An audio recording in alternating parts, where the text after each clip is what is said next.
quel rôle joue l'entourage dans le développement personnel et comment maintenir une vision optimiste dans une situation de crise, surtout quand tout semble aller mal. L'entourage, c'est toute la société qui est autour de toi.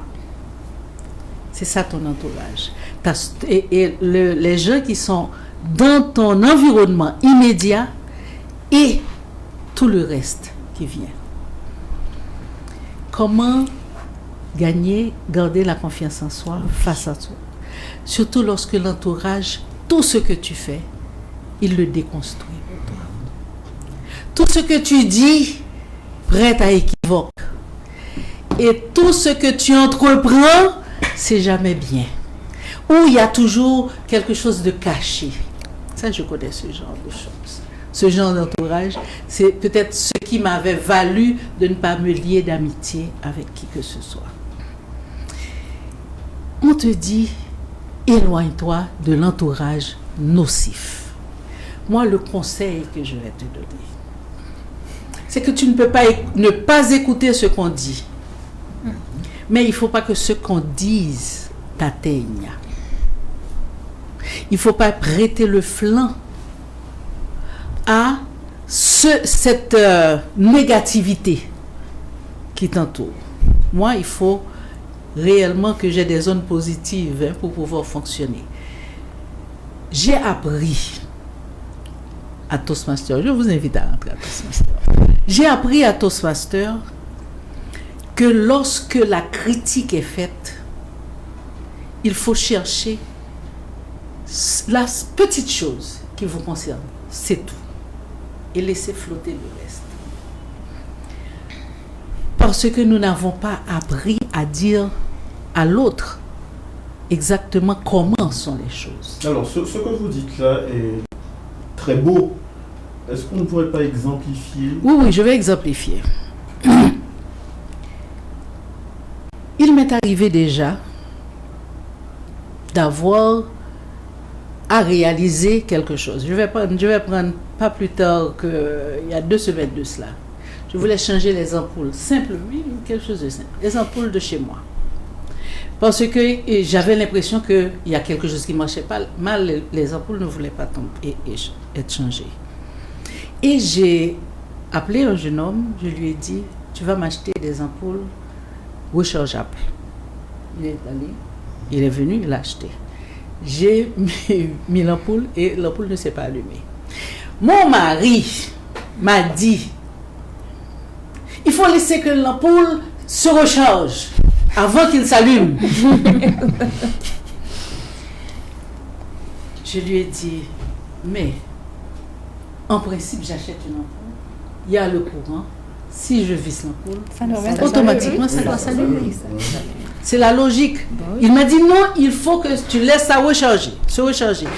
Il était vraiment de mauvaise humeur et puis il s'est déplacé, il est allé ailleurs. Ça, c'est nocif pour moi, pour ma santé mentale. Et je ne veux pas rester avec lui sur ce différend. Alors, c'est juste pour te donner un exemple. Le jeune homme qui était là, je lui ai dit, on va laisser ça. Comme ça. On va faire l'expérience. On va accepter d'écouter son point de vue.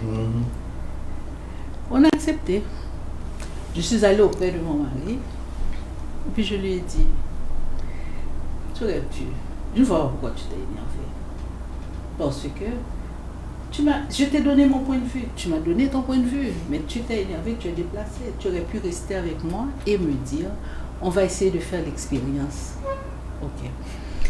Alors, ceci, c'est pour te dire que, je reviens à Toastmaster, on a appris que lorsqu'on critique, on n'a pas appris à faire de la critique, mais je vais dire le mot critique.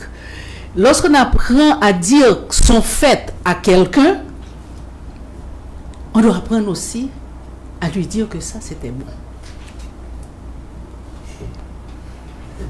Ton ensemble, ta blouse, ta chemise, ton corsage, je le trouve magnifique. J'aime les couleurs. Comme lui, il m'a fait ce compliment. Il m'a dit, le jaune te va.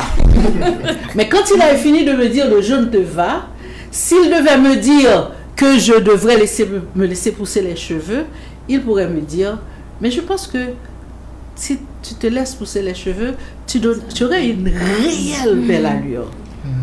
C'est une critique. J'ai écouté. J'aime le jaune. Mes cheveux, je vais les laisser couper. C'est pas parce qu'il a dit que je vais les changer. Alors c'est pour te dire que autour de toi, la critique, elle est aisée. Hein? C'est facile. Mais tu vas prendre seulement la leçon. Quelle leçon? Le jaune me va. J'adore. Que lui, il aurait préféré voir les gens avec des cheveux longs, ça c'est quelque chose qui le concerne. La leçon que je retiens, c'est ça, c'est son point de vue, c'est pas le mien. De même que mon mari, pour terminer avec l'histoire de l'ampoule, avec mon mari, quand il s'est rendu compte de cela, il m'a dit, ah ben c'est vrai, ok, on va changer là, on va mettre l'ampoule ailleurs. Et on a fini par ensemble travailler. L'environnement nocif, tu peux le changer toi-même. Tu ne t'énerves pas lorsque la critique passe. Tu attrapes au vol et tu fais ton analyse personnelle. Pourquoi telle personne a dit telle chose? Et tu te dis, si la personne l'a dit, est-ce que c'est parce que tu étais trop élégante? J'aime mon élégance. Je continue avec mon élégance. Ce qu'il dit, ça passe derrière. Et je continue avec. Mais si c'est parce que dans mon élégance, il y avait quelque chose qui marchait mal, eh bien, je dois vérifier ce petit point et me dire, je dois corriger ça la prochaine fois. Tu comprends? Donc, l'environnement ne doit pas être un facteur de perte de confiance. Au contraire, tu vas utiliser ce que l'environnement te dit, tu envoies jeter, tu laisses passer tout ce qui est négatif et tu prends le positif là-dedans. D'accord? Et on peut le détester autant que l'on veut. Donald Trump, c'est un bel exemple de quelqu'un. Tout à fait. Ouais, voilà. Tout à fait.